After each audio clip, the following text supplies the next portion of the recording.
جمعے کے بعد چونکہ جمعہ نہیں رہتا، اس لیے فقہا کہتے ہیں کہ جنازہ آیا تو قبل الجمعہ پڑھ لیا جائے تاکہ جمعے کا لمحہ مردے کو قبر میں مل جائے، اور جمعے کے بعد نمازی زیادہ ہو جائیں گے اس بات کو پسند نہیں کیا گیا، اس کو وجہ کراہیت بیان کیا ہے، لِيَقْصُرَ عَلَيْهَا الْمُصَلُّونَ، اس وجہ سے دیر کر رہے ہو، قبر بھی تیار ہے، جنازہ بھی پڑھا جا سکتا ہے قبل الجمعہ،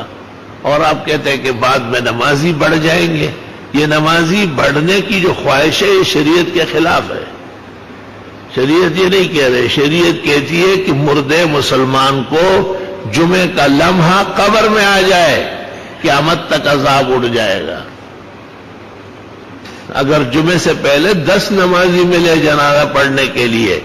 وہ بہتر ہے جمعے کے بعد 10,000 والے سے، کیونکہ یہ تو جمعہ فوت کر دیا گیا۔ افسوس، صد افسوس کہ عوام تو عوام تھے، وہ خواص بھی مسائل بھول گئے، اور تیرا جی نہ چاہے تو مانے ہزار ہے، اور آنکھیں اگر بند ہے تو پھر دن بھی رات ہے۔